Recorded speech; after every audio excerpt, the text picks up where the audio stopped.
Bonjour, bienvenue dans cette vidéo qui constitue la suite de la séquence 3 intitulée Architecture matérielle et logicielle des ordinateurs. Dans cette vidéo, je vais présenter le deuxième grain ou la deuxième section intitulée Architecture du microprocesseur. Si vous visionnez cette vidéo, c'est que vous êtes probablement sur votre ordinateur ou votre smartphone.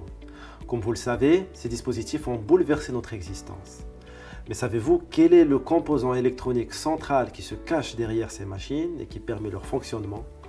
Dans cette vidéo, nous découvrirons l'architecture du microprocesseur ainsi que son fonctionnement. Nous avons vu dans une séquence précédente qu'en 1945 fut créé le premier ordinateur entièrement électronique du nom d'ENIAC, fonctionnant avec des tubes à vide. Le problème était que ces tubes n'étaient pas fiables. En 1955, les choses vont changer avec l'invention du transistor, le TRADIC pour Transistor Digital Computer, qui sera le premier ordinateur à transistor. En effet, ces derniers sont des composants électroniques à semi-conducteurs qui sont beaucoup plus petits, plus fiables et qui consomment moins d'énergie. Mais la grande révolution se produira au début des années 70 avec l'apparition du microprocesseur qui représente un circuit intégré, fruit de la miniaturisation des composants électroniques sur une plaque de silicium de quelques centimètres carrés. Ce composant électronique a bouleversé la production des ordinateurs en réduisant le coût énergétique, en diminuant le coût de fabrication et surtout en augmentant la vitesse du calcul.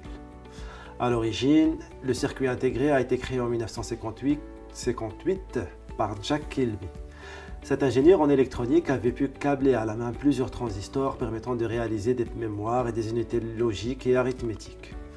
En 1969, Marcian Hoff et Federico Fonguin ont inventé le premier microprocesseur que Intel commercialise 2 ans plus tard sous le nom d'Intel 4004. Il contenait 2300 transistors et pouvait réaliser 92 600 opérations par seconde à une fréquence de 740 kHz. Sa performance était comparable à l'ordinateur ENIAC qui occupait 67 mètres carrés pour un poids de 30 tonnes. Aujourd'hui, tous nos appareils électroniques disposent de tels circuits intégrés. Depuis les années 70, le nombre de transistors n'a cessé d'augmenter dans les microprocesseurs. La loi de Moore nous indique que le nombre de transistors doublerait tous les 2 ans. Par exemple, en 1970, le microprocesseur Intel 4004 comprenait 2300 transistors, alors que le plus récent microprocesseur d'Intel, le i9-11900K, comprend 17 milliards de transistors. En effet, nous avons tellement miniaturisé les transistors que leur finesse de gravure est passée en dessous des 10 nanomètres et qu'elle s'approche de nos jours de la taille des atomes. Ceci dit, comment alors fonctionne un microprocesseur? Il faut savoir que le microprocesseur ne comprend que le langage machine, qui est le langage binaire. En réalité, il s'agit de signaux électriques que capte le microprocesseur. Le 1 veut dire qu'il y a passage du courant et 0, non.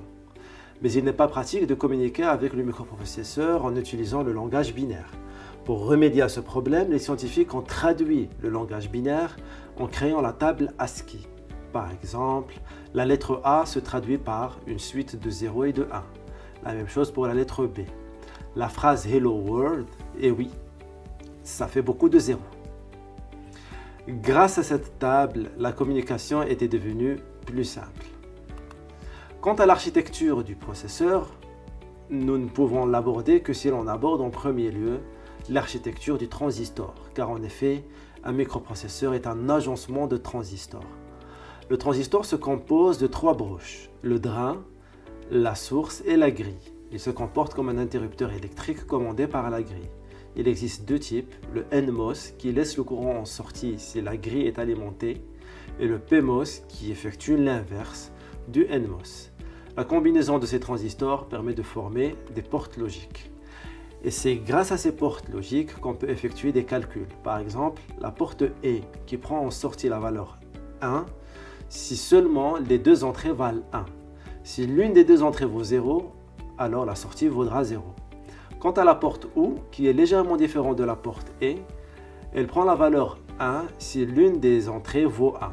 Il existe bien sûr d'autres portes. La combinaison de ces portes forme l'architecture du microprocesseur. Nous sommes arrivés à la fin de la première partie de cette section. Je vous donne rendez-vous pour la deuxième partie dans laquelle on découvrira comment le microprocesseur exécute ses instructions. Merci et à bientôt.